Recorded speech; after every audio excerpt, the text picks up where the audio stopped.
Okay. All right. So tonight, it's going to be 20 to 30 minutes. Q&As. If you guys have questions, feel free to ask. Right. Okay. So the whole objective for this training session, apart from Susan recently joining us, welcome again, is for just basically what it is a foundation of a service that we want to have established here, which is terminology, confidence on the selling floor, where if people come in, that they're really confident in what we can provide for them beyond just pointing them to a shoe. Okay, so Noble Shoes is really established with, you know, what we provide, which is orthopedic services and the knowledge that we give. It's a lot more in depth than other shoe stores, which kind of sets us apart from that. So we get referrals from doctors for a reason, and that basis of understanding, I want to have more of a breadth, what's the word?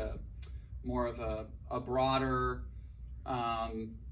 you know, where somebody can come in and they can go to any of us for these basic ideas. So that's the whole reason we have terminology. Beyond that, you know, I don't know if you know this, Susan, but orthopedics, when we sell orthopedic services, you get a percentage of that sale if you do it yourself. So if you sell an orthotic and that customer needs more than just what that is, well, do they know what that is? Do they know what they're going to need? No, that's why we're here, right? So if a customer pronates or supinates or has a high arch, you know, or, you know, a bunion, you know, say they come in and they have an ailment like metatarsalgia or Morton's neuroma, we want to be able to recommend as a treatment plan what they need, okay? I'm not trying to get away from scheduled appointments because people want that and they feel like there's value there, but I think that where we need to be is a confident approach to sell orthopedic services that you guys can be confident in, and if they still want more advice, you know, or in-depth explanation, then I can come and schedule that appointment. But I would say the majority of people, you know, there's a lot of opportunity where we want this service to be told that we're just not there. And I recognize that. I think we all do. I think you guys feel like you need more confidence in that approach, which is why we're here, and that's a part of what we do here. So developing this culture, developing this understanding that knowledge is, you know, is what they're coming here for. You know, they could go to any shoe store, they could buy shoes online, and they come here for a reason, for a purpose, and a big part of that purpose is what we're talking about tonight. So I'm going to go over some orthopedic services and the sales approach to that. So we're not even talking about why we're putting certain things in orthotics or shoes, but some of it's part half of this is going to be orthopedic, and half of this is going to be the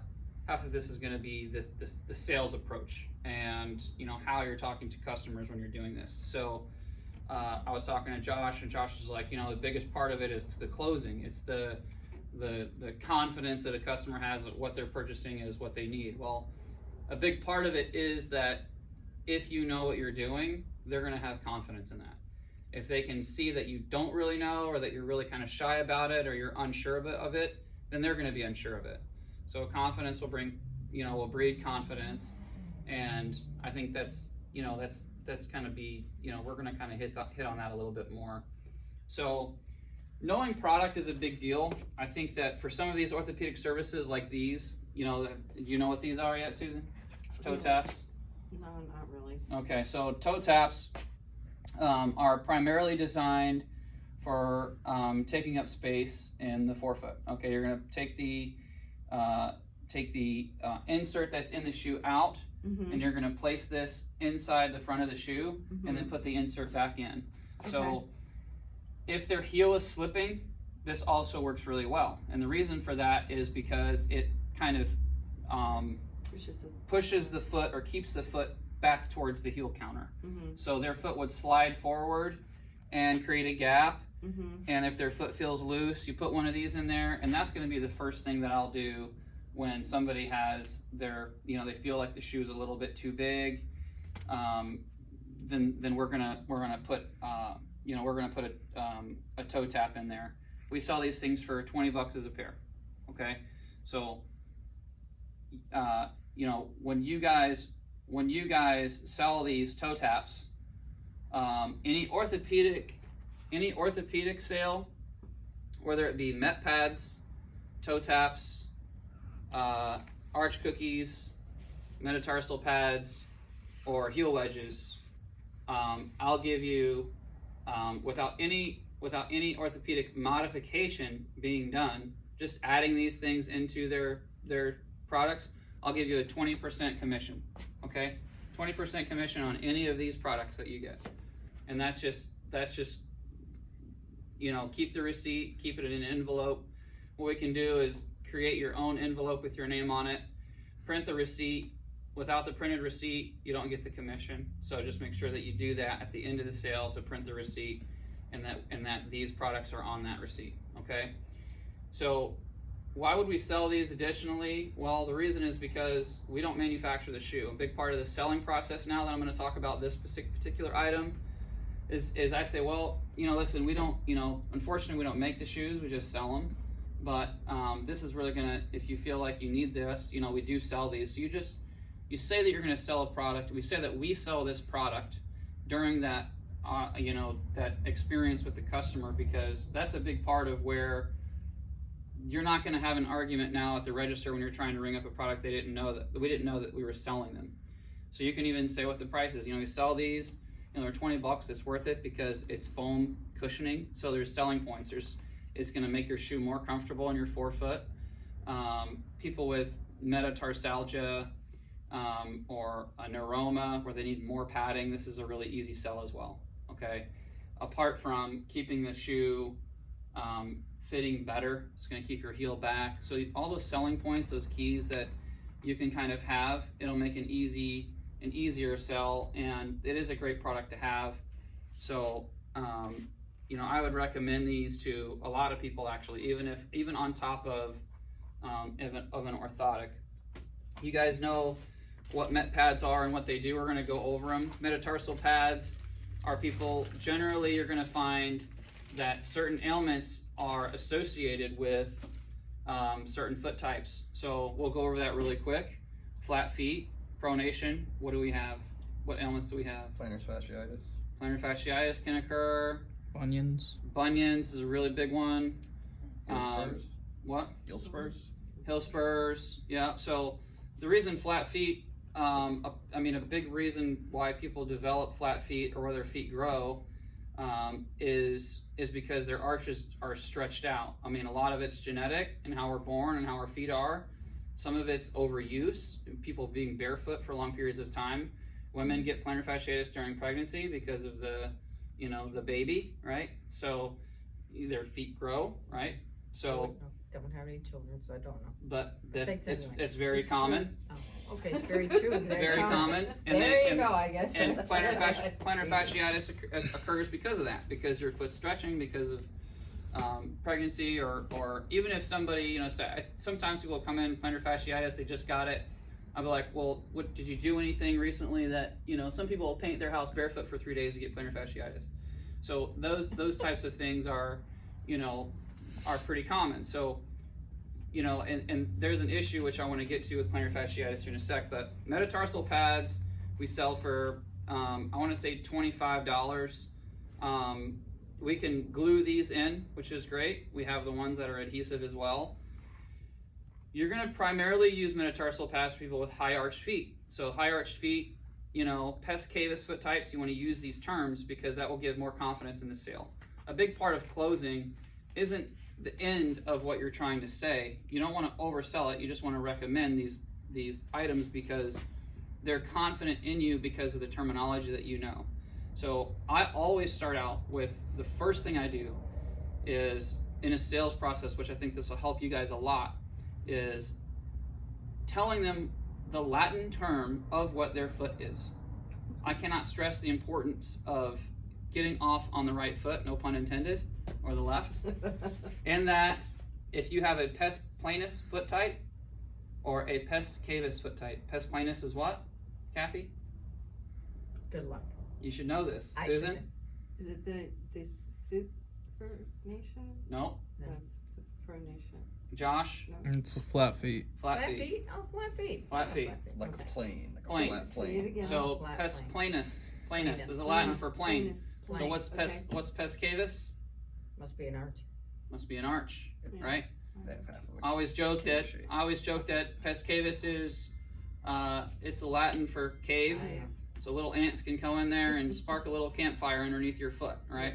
So they have a literal arch. So high arch feet are pertinent to what ailments? And we're going to go over this again. Metatarsalgia. Metatarsalgia is good. Let's see, is it Morton's neuroma? Yep. Very good. Supination. Supination is what their foot's doing. It's the Yeah. rolling out, Rolling out, right? it's not an actual ailment. Pes planus is associated with Susan, rolling in, also known as Supination. no. Oh. Supination is high arch feet, Oh, high arch. which is doing this. High arch. That's supination, rolling out, supinating. Okay. What's the other term? Pronation? Pronation. Yeah. Pes planus, pronation. Pes cavus, supination, rolling out. Okay. Uh-huh. So if you have a high arch, then where are the two pressure points that are occurring in your foot? Where are the two? Metatarsal. What? Metatarsal. Metatarsals. Your metatarsals, which are your foot Yeah. knuckles, right? Yeah. Yeah. And your heel. Yeah. Okay. So if only pressure is occurring in your heel and your metatarsals, then what's going to be being stretched more is going to be, obviously your arch. Everybody's pertinent to getting plantar fasciitis or any ailment, but people with high arches where there's only pressure in your forefoot and your heel, then what happens to those pressure points is that those are used a lot more. People with flat feet have dispensed pressure. The use for orthotics, that everybody needs orthotics, but the reason for orthotics for people with flat feet is to correct the amount of pronation that's occurring. So we're looking for more of a functional orthotic. Pes cavus foot types or high arch feet are needing to dispense pressure more evenly throughout the foot. Okay, so we're trying to more accommodate their arch by filling it and dispensing pressure evenly, particularly relieving pressure of their forefoot, which is what these are for. So it goes just proximal to their metatarsals, which is right here. Okay, so if you can see that, that's going to be where you want to put a metatarsal pad, is just right here. And I'll show you on this orthotic what I would do. So when I was working at Corey's Bootery, we used to sell these things like hotcakes. So I know that we have the Power Step Max, but sometimes these wedges almost aid to be a a better solution than the Max. And the reason for that is because we can control how many degrees that we want to shift the foot out of neutral, or that we want to correct the heel. So where the Power Step Max has this platform that comes out to prevent pronation, sometimes we don't want, that's not enough. Sometimes we want to shift the angle to correct pronation.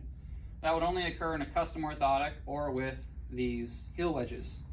So if it says right, you want to put it, if you're trying to correct pronation, you actually want to use, I use a left because the lefts have a different angle.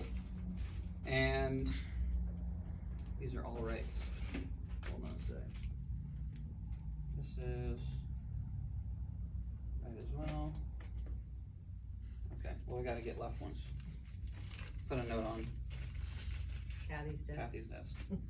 So for now, we'll just pretend. Okay. But the reason for it is this angle here. This shapes into the shoe. So imagine we have the left orthotic, right? So we got the left one, and we're putting it into a shoe. What I actually do is I don't glue it onto the orthotic, I glue it into the shoe. Okay, so I take the insert out, and if they pronate pretty heavily, I'll take the right one where I see the angle, and I'll put it inside the shoe, and I'll glue it right in there like that. Now, a big benefit to that is 2 reasons. One, once we glue it into this shoe, it can only be in this shoe. So you can say, well, listen, this is something that you really need. You pronate. What I would do is I would grab any of your shoes that you have that you want this correction done, and we can do it for you. Okay, you can bring in any shoes that you want, and we can glue these metatarsal, these heel wedges in. And it'd probably be beneficial for you to have inserts that are going to be better for your arch as well. So this is going to be for people if we put a medial wedge in. Okay, medial is inside, lateral is outside. Medial wedge would be for what? That would be for pronation. Pronation, right.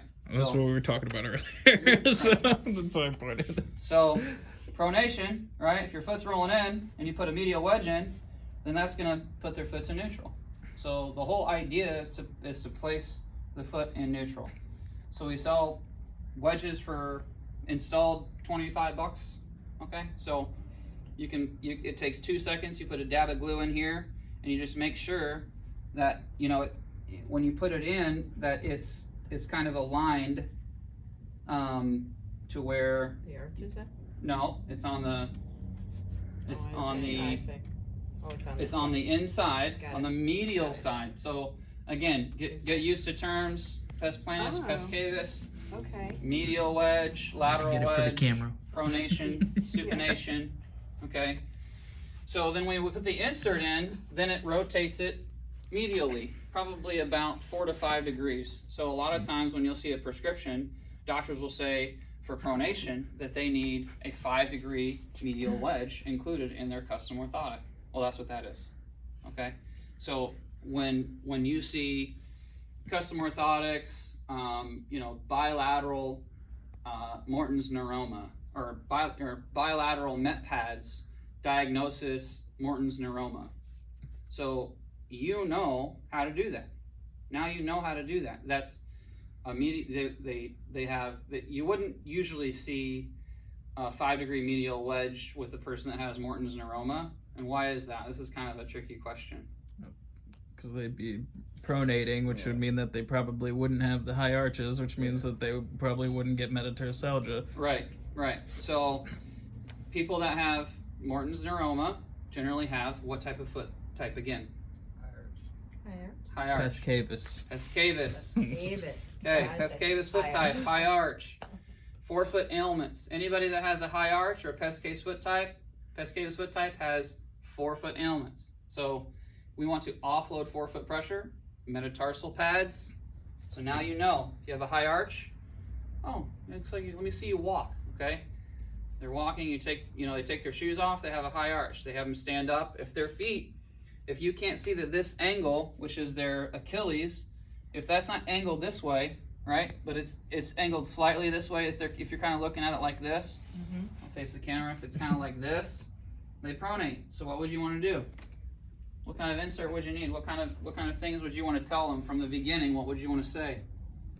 Well, you want to put in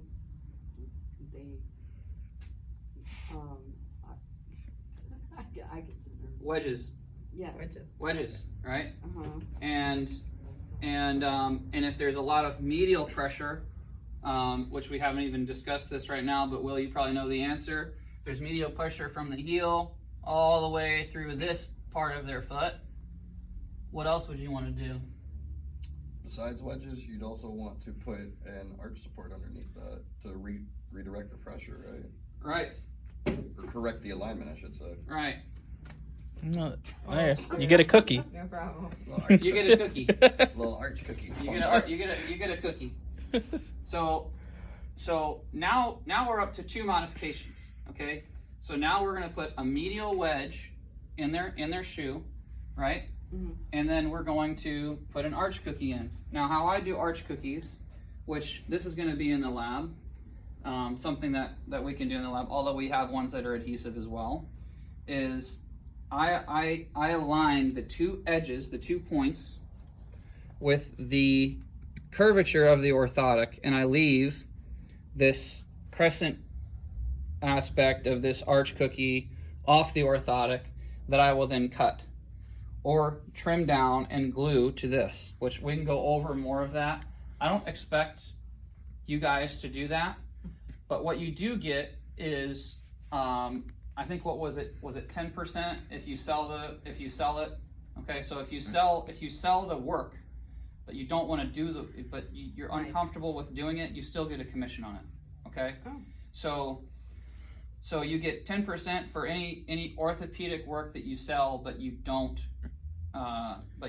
do it. And you could grab, Will or Josh to do this for you. That's okay? what my next question was going to be, because I don't think we ever clarified. So if they sell it, the modification, and we do it, what does that commission structure look like? Is it still the 25% because we're doing it, or is it? We can discuss that. We'll figure out what that looks like. Okay. There needs to be, I think what we can do is create a system where lab work can be done as a percentage of something. So I know, Will, you've been doing recovers, which I really appreciate. And I think that we can talk about that as well. This is an arch cookie, okay? This is for people that want a little bit more support under their arch, okay? I can't stress to you enough how many prescriptions we get that are for functional orthotics for people with flat feet, and when we make them, they hate it. They can't stand it. It's way too aggressive. It hurts too much in their arch. The sales tactic with this is, say Will comes in and he's looking for shoes. He's like, man, I got, my feet are hurting. My feet are always sore. I have them stand up. I'm like, hey man, you got flat feet. Like, you have a pes planus foot type. You do have flat feet. Mm-hmm. Oh my God. So what I would say is, well, let me see you walk, whatever, and then I would find a motion control shoe, right, or a neutral shoe. So say that we have him in a neutral shoe, right? Well, would we want a really soft, spongy shoe to sell him, or would we want something a little bit more firm in the sole? Okay, firm, right? So what we would do is we would put a medial wedge in his shoe, right? And I would go over the process with him by saying, listen, I would show him what this wedge is, and I would say, and this is kind of the vernacular that we need to get used to saying. Okay, this is it right here. Part of your treatment plan for helping correct pronation for a pes planus foot type, which is what you have, is a 5-degree medial wedge. Does that make sense? Mm-hmm. Are we following? Mm-hmm. Okay. Because your arch is lower, you want to marry function and accommodation, because now function is creating or pushing a structure or correcting a structure. That's functional orthotics. Hard plastic shelled orthotics, something that's changing the way that your foot is shaped when you walk. Accommodation is accommodating the foot to where we're not necessarily trying to change structure, but we're trying to dispense pressure and accommodate the way that the foot is. So the reason I say that is because this is soft and spongy.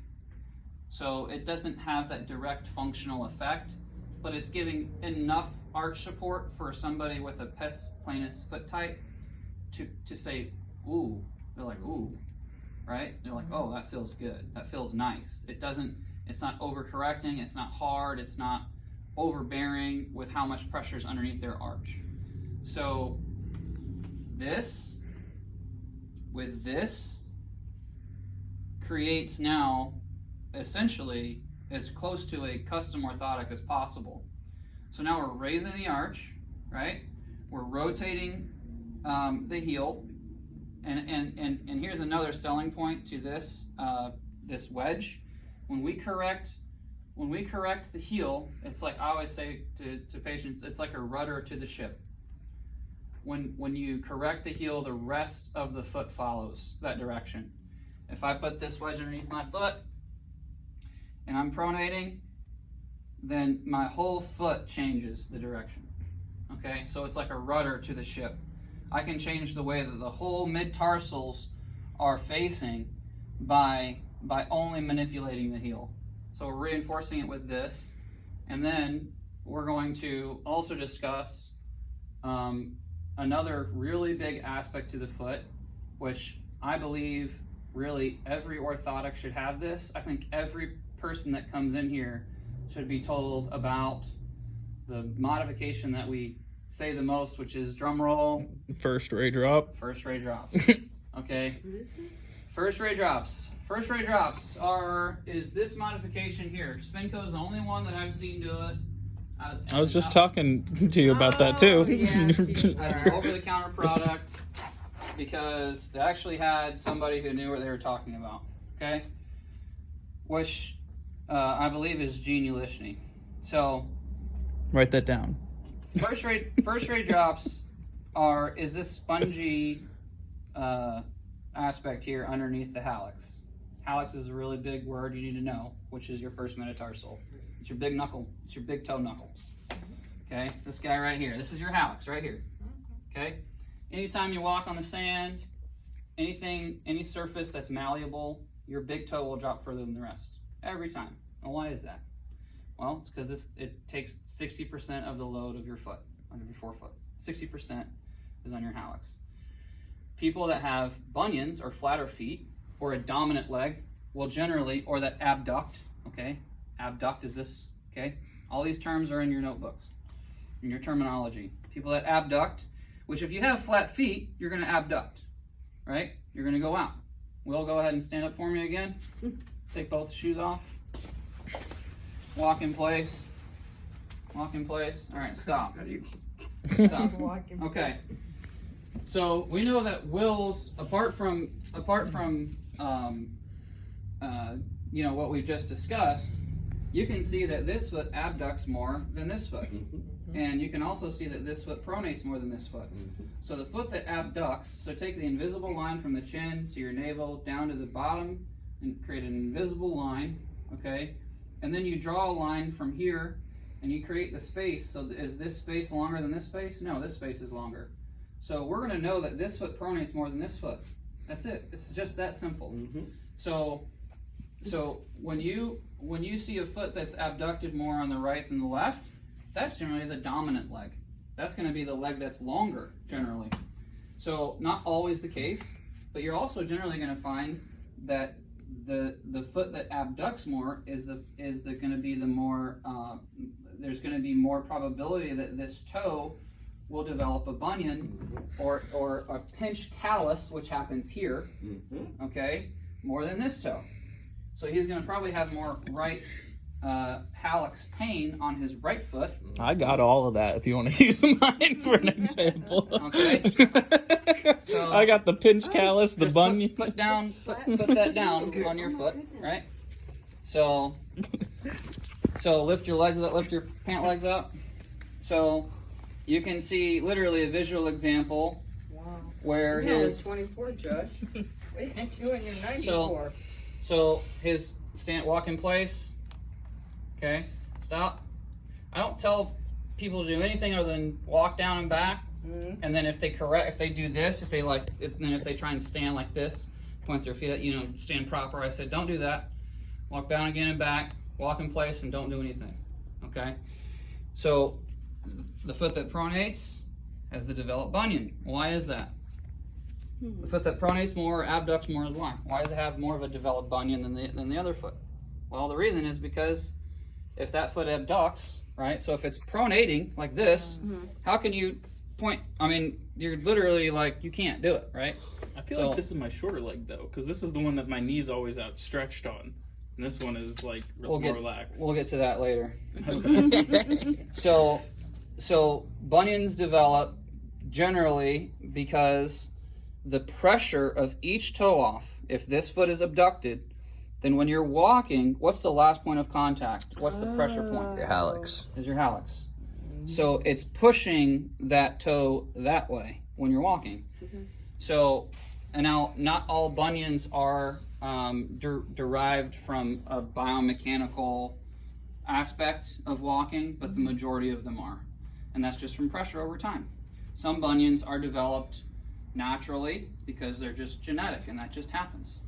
So, Little pinch calluses. but the majority, but now pinch calluses happen again because why? Because you're pinching the side. A pinch callus is this thing right here. That's a pinch callus. Yeah.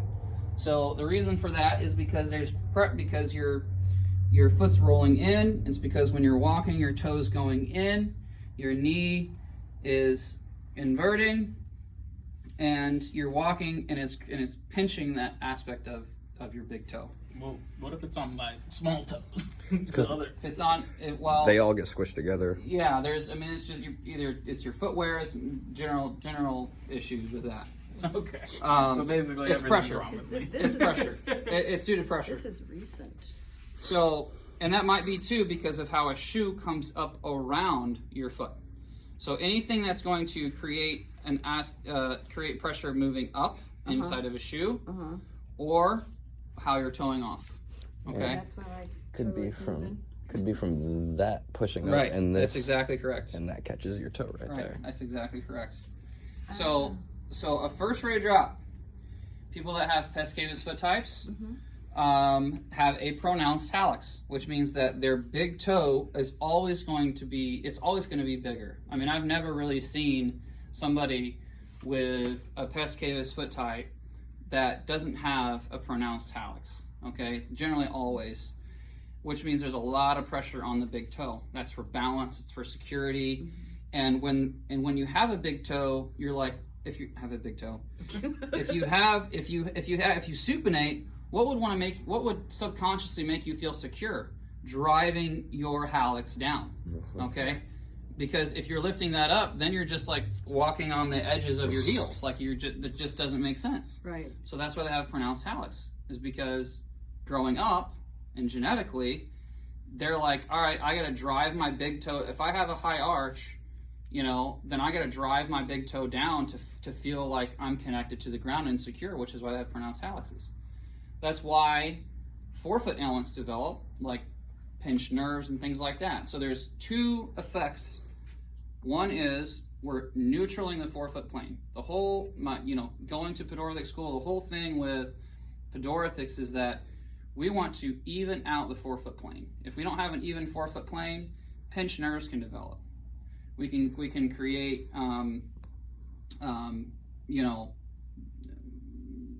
alignment that is not supposed to be.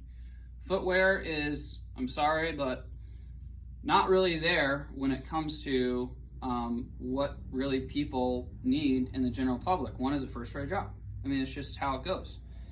First ray drops for people that pronate. If we're correcting the arch, if we're putting a wedge in, now we're at neutral. So what's going to then stimulate or create more of a natural arch is lowering the big toe, right? So if we're manipulating this foot to roll out, so we have pressure here, we have it here, and now the hallux is raised. So how do we create neutral? By lowering the hallux.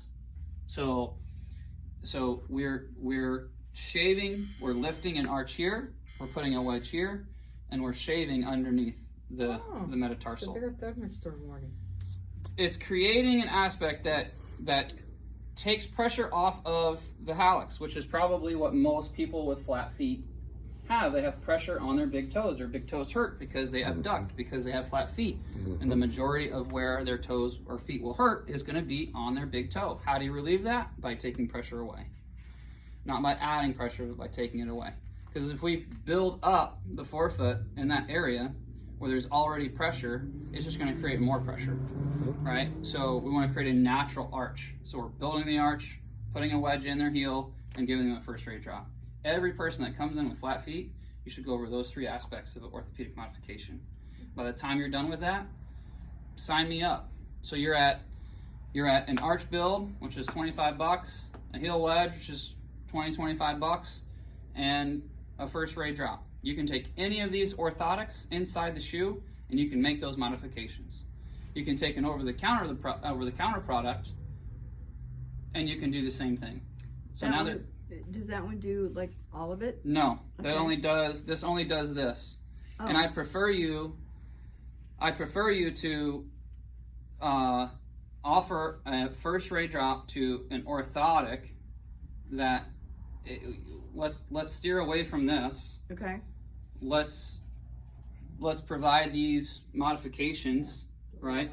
Mhm. And it's not for anything other than we're not trying to shortcut or short sell something that can be a superior product by taking the short version of this. Gotcha. Now, these are great over-the-counter products, but there's some things in here that aren't for everyone. So that's why I'm trying to teach you these individual orthopedic things, so that way you can gauge. Well, they slightly pronate, so they may not need the heel wedge, but they would benefit from an arch support and a first ray drop. People that have high arch foot types, and they come in with metatarsal or Morton's neuroma, okay, which is a pinched nerve generally between the second and third metatarsals, this is your second metatarsal is here, is your big toe, your long toe, and your third metatarsal, okay? So why would they get a neuroma? That's where all the pressure goes. Right, so pes cavus foot types, high arch.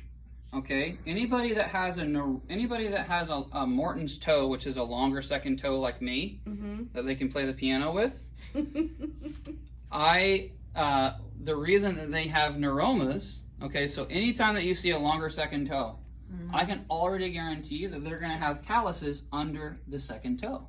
So why do they have a callus under the second toe and not always under the first? What's the reason for that? More pressure. It's less pressure going to their hallux, more going to their second metatarsal Right. and third metatarsal, and it's pushing them together. Right. So when I walk, what's the last, if something's the longest, what would be the last thing to leave the ground? The It's longest. the longest. So that's why they have neuromas developed. So how do you take pressure off of the second one? Metatarsal. Metatarsal pad. Metatarsal pad. Yep, and a first ray drop. Right? Because now we're telling the hallux, hey, start doing your job better. Get down there, right? And that way you can create an even or a neutral 4-foot plane. Because when I walk in sand, what goes down further? My big toe, not my second toe. My big toe. Why is I have that? to remember that when I walk in the sand. I'm really gonna have to. Yeah. really You will think about it. Mm-hmm. I will. promise. I Once, mean, as you soon as will. you stand in the sand, you're gonna remember this whole thing. I am. At least I'll know. Yeah. So when I'm conscious about it, it feels much better for me to walk on the inside of my foot than in the middle of my foot. Yeah. But when I don't think about it, which is always when I'm walking, I'm not. It's not on your mind 24/7. Yeah.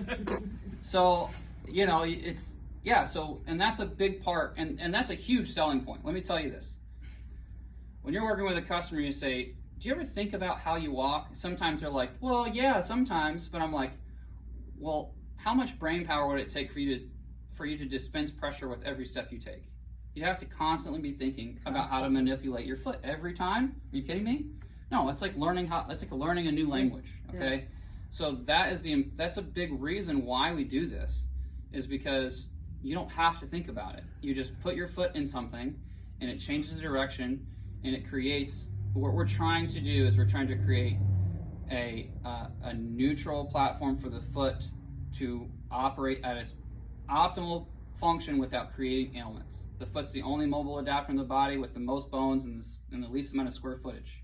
Okay, so it has a lot to do with how these orthopedic modifications are done, and that when people come here, they're like blown away. They're like, wow, I didn't know that this was even possible, because no one's told me this. Well, yeah, no one's told you this because no one wants to take the time. Doctors don't do it, right? That's what Pedorthics do. That's what we do as an orthopedic shoe store. That's the reason that we're here. So, and that's what people want this, but no one knows it unless you go to school to learn it. Yeah. And doctors don't have time for it, and retail stores don't have the access to the knowledge because they just don't look it up. They just don't know how to do it. So we're providing these options which people want. They want to pay for it. They want it, and they don't necessarily always want a custom orthotic, right? So once you go over these things, how easy would it be now to just be like, well, listen, you could just sell a custom orthotic. Yeah. You know, say, listen, like, you know, we can do this for you, but you're a really great candidate for a custom orthotic. And you don't have to have a diagnosis. You don't have to have, you know, this is taking your daily vitamins for your feet, is what I tell customers. It's taking a daily vitamin for your feet. Why not buy a custom orthotic that puts your foot in a position to be healthy longer, and to have a more, enjoyable experience with every step by getting a custom orthotic. So we do that here. We do it, we do it really well. I always tell people too, with the lab we use, they make 10 to 15 orthotics a day. The guy makes 10 to 15 a day. KLM makes like 1,000. So know the difference. I can contact the guy by phone. I can text him and tell him what I want specifically for each patient. So there's an advantage not only to that aspect of custom orthotics and what we do compared to other places, but we can also have modifications done here. And we're gonna go over how to sell custom orthotics and what those modifications are. This is very simple. I mean, we've gone over basically how to sell or correct or make a custom orthotic by just adding these different individual pieces as a puzzle to create what we need. For pes cavus foot types, to get back to that, or I would say not the pes cavus foot types, but first ray drops or reverse Morton's extension, right? So Morton's extension is this, right? And a reverse Morton's extension is doing the opposite. A Morton's extension is people that have a fused hallux, which is this toe doesn't bend, okay? So people that need that are 4-foot rockers, okay?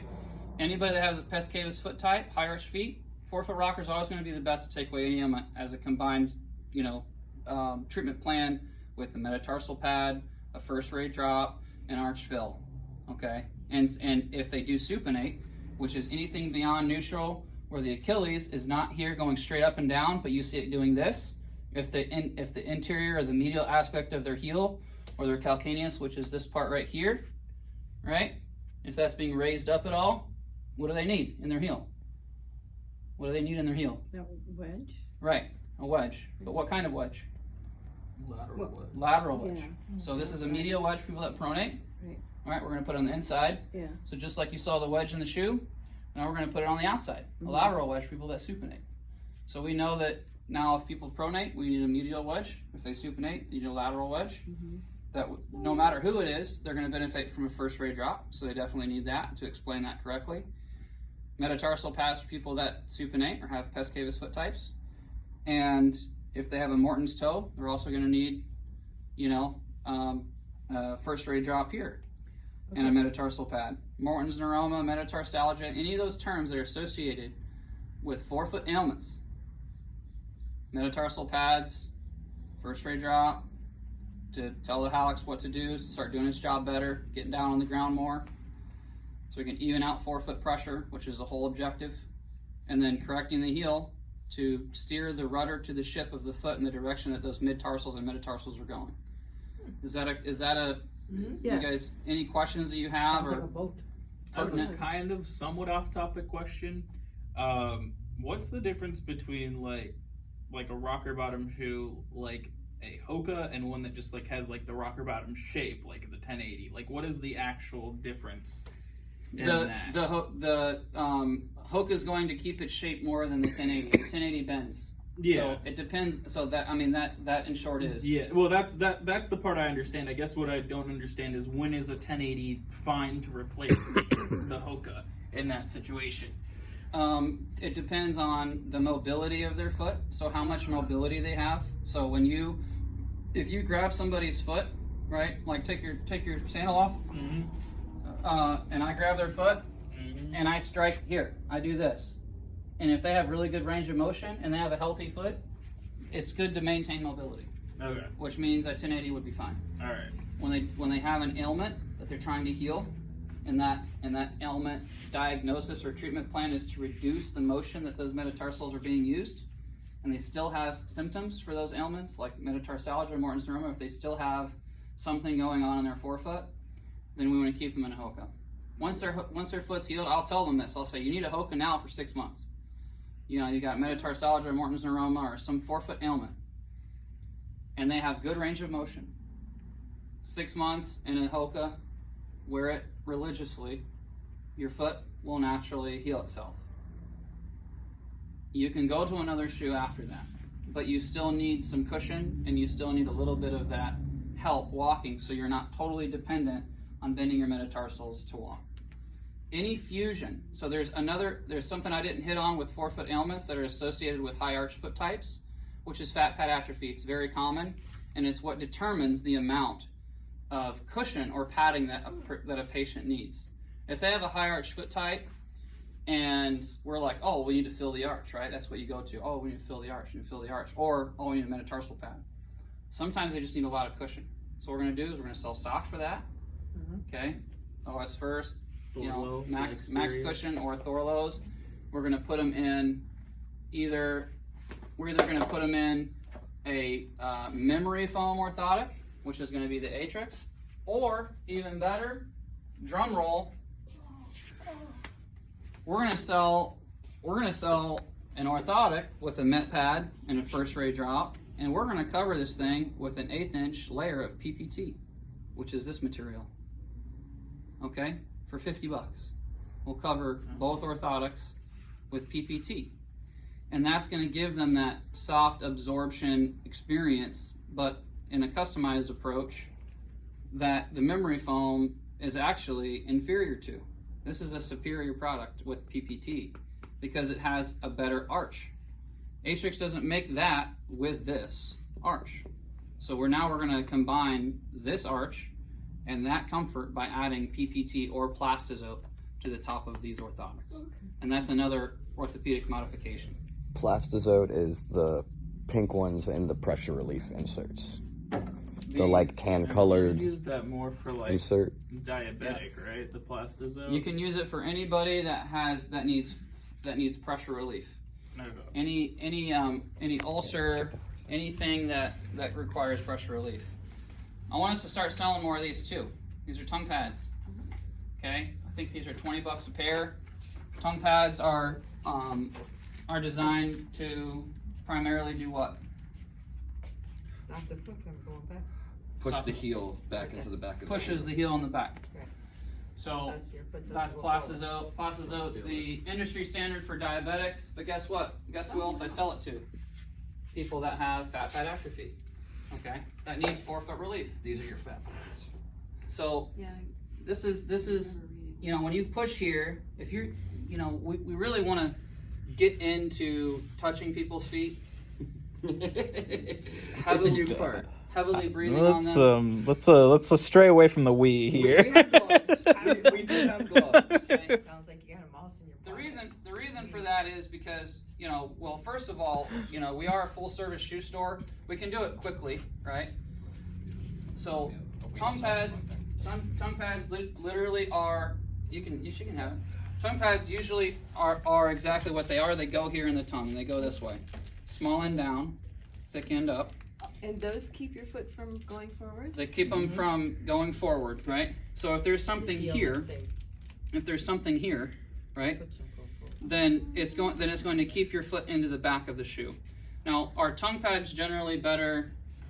You know what? We ready for a trick question? Yeah, are they better than? Are they better for people that have pes caelus foot types or pes planus foot types? Both. I would say Whatever foot needs to be held Oh. back. Yeah. So yeah, it was kind of a silly question. I asked it kind of before I was ready for the answer, but this is a lot of it's determined by the foot of what the heel is doing. So people with high arch feet, they have more of a pronounced Achilles and a pronounced. It's almost like their foot's trying to get out because their instep is too high, right? right. So it's good for tongue pads to keep those in and for toe taps as well. People that pronate have, they do two things. they abduct. They do three things. Their forefoot abduction, which is doing this. Mm-hmm. They're pronating, which means that their navicular is dropping. Mm-hmm. But what is my heel doing? Going out. It's going out. So what does that do in a shoe? Oh, Makes them rub on the. Does yeah. this. Yeah. What is that doing? It's widening the heel counter. So I'll tell people, I'll pre-sell, I'll say, listen, you have a flat foot. I'll say, doesn't matter what shoe you wear, your heel is not gonna stay in the shoe. It's not gonna stay in the shoe the way you want it to until the shoe wears in. Or we have corrective measures to put in the shoe to help this shoe fit better. Yeah. So they're pronating this way and their heel is going this way. So literally it's doing this to the shoe. And that's just not optimal. They don't make shoes for that. Okay, they just don't make it. So raising your arch will lessen the heel counter, and then rotating their calcaneus this way will also rotate the heel counter, and then once their heel is kind of rolled this way, then less of this occurs. So you want to look at wedge. you want to put a medial wedge, medial wedge in there. If they pronate, always medial. If they supinate, always lateral. So they're rolling out. Okay, You want to bring it in. Okay, yeah. Okay. Look at what shoes you're selling to people and the heel counters. If it's a running shoe, right? If they're like, oh, my heel slips all the time, it already tells you that this shoe is going to stay on their foot way more than this shoe Mm-hmm. because of the heel counter, Mhm. especially for people with pescados foot types.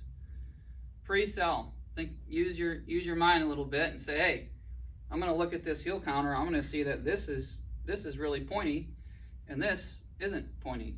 Inside here, it's spread out.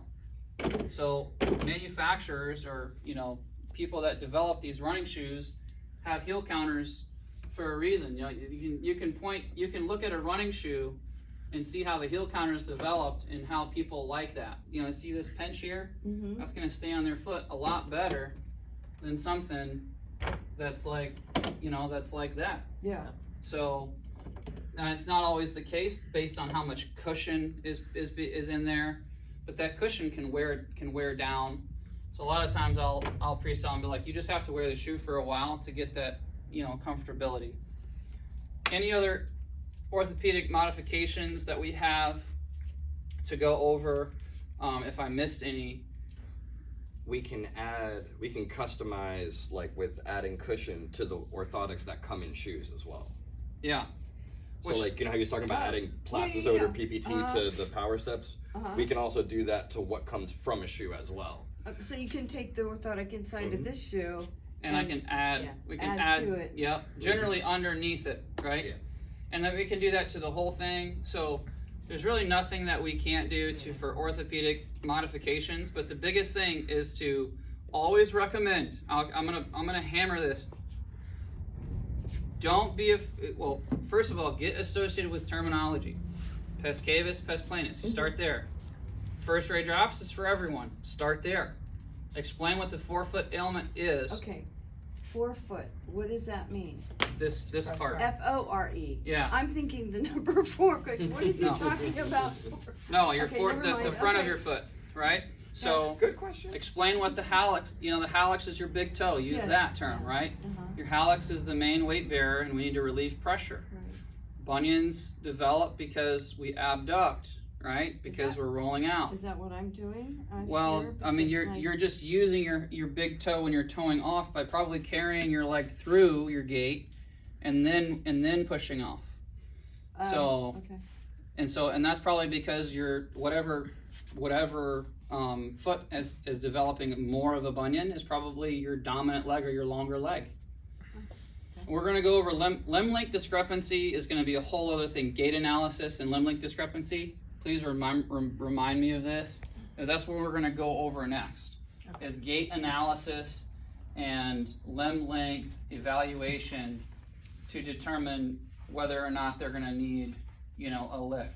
You'd be shocked at how much hip pain or or knee pain occurs directly from an 1/8 inch to a 1/4 inch limb length discrepancy. Really?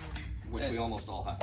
Yeah. Yeah, Yeah. I have it. My left leg is longer, so by like a 1/4 inch, and mean, that's like really, the- really common. The feet, the feet and the body in general is really sensitive. I recently learned, because I was just curious, what the foot sizes are measured off of, and I guess it's the barleycorn, which is only 1/3 of an inch. I gotta go. I'm on my bike. Oh my All right, well, goodness. we're almost